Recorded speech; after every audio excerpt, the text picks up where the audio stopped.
Alors j'ai commencé à lire, et puis alors, moi je parle pour les sons parce que je ne comprenais pas l'arabe à l'époque, mais il y a des sons merveilleux, mais c'est vraiment de la belle prose. Moi j'ai une oreille musicale, j'aime beaucoup les beaux sons, mais quand on entend le Coran, c'est magnifique. Enfin, je ne sais pas comment un homme a pu faire des beaux textes pareils. En plus, tous ces textes ont des significations profondes.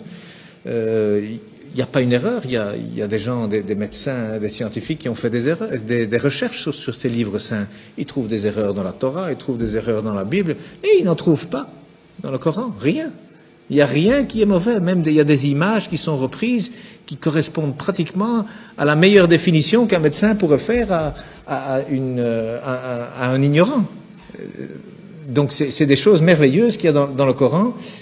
Et en plus, moi j'ai découvert récemment la formule de la beauté, comme on dit, c'est-à-dire qu'aujourd'hui la beauté c'est quelque chose qu'on calcule mathématiquement, hein, donc il y a des formules pour savoir jusqu'où il faut mettre du rouge à lèvres, jusqu'où est-ce qu'il faut épiler les sourcils, il y a un coin à respecter qui va du coin de la bouche, le long du nez, jusqu'au coin de l'œil et le début du sourcil, donc ce qu'il y a là il faut l'enlever, et puis il faut aller du coin de la bouche à l'autre coin de l'œil jusqu'à l'autre fin de sourcil. Cet angle, il doit être exactement l'angle qui correspond à un rectangle où il y a cette proportion, la beauté mesurée, comme on appelle, que d'ailleurs Fibonacci a découvert lorsque les chiffres romains ont été éliminés et remplacés par les chiffres arabes. Alors, ils viennent d'Inde en réalité, hein, avec le sifr, le zéro, hein, en arabe ça s'appelle le sifr.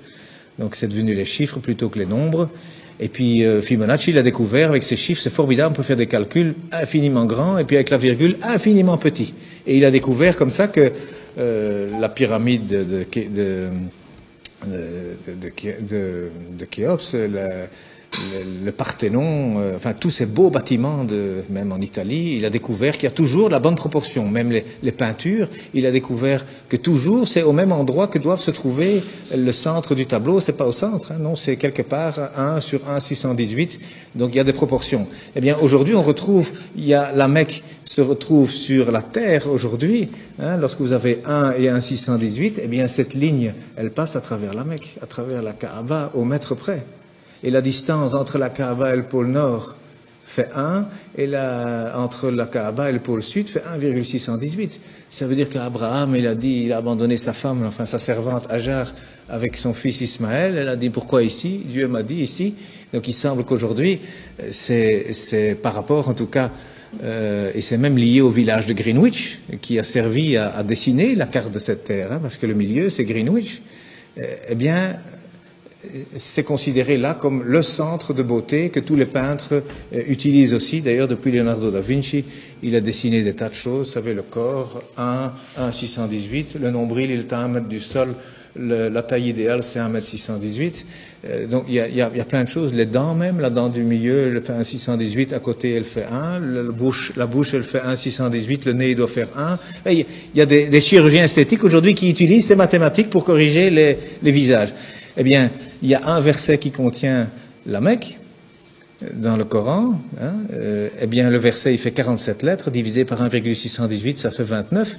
Pile poil le début du mot Mecca. Enfin, c'est un bas de Becca, mais c'est pile poil à cet endroit-là. Donc, je veux dire, quand on découvre des choses comme ça, et il y en a encore hein, dans le Coran, il y a des vérités comme ça mathématiques, on se dit, c'est quoi ça? C'est pas un homme, il n'avait pas d'ordinateur, hein, le prophète, il n'en avait pas, c'est sûr, c'est certain, ça c'est vraiment une vérité, on n'a jamais rien retrouvé d'informatique à l'époque, c'est sûr. Et ça a déjà été testé, à mon avis, 1 million de fois. Ça fait partie de la science exacte. Mais cet homme, d'où est-ce qu'il a cherché ce texte? Il y a plein de choses comme ça. Alors le premier message, d'ailleurs, il faisait 19 mots. Le premier message faisait 19 mots, Bismillahirrahmanirrahim, fait 19 lettres. Il y a 6 fois 19 sourates, il y a 142 fois 19 le mot Dieu dans le Coran, il y a 3 fois 19 fois le miséricordieux dans le Coran. Ce chiffre 19 dans le Coran, c'est aussi quelque chose d'incroyable. Mais donc le premier message, c'était, voilà, informez-vous. Au lieu d'interpréter, d'abord le savoir. D'abord savoir de quoi on parle. Et le dernier message du prophète, dont on dit qu'il est mauvais pour les femmes, eh bien, il a dit, soignez vos femmes, et pour la prière, ne l'abandonnez pas. Alors, moi je dis, une religion où le premier message et le dernier message sont ainsi, je ne vois pas très bien ce qu'on doit craindre. Donc,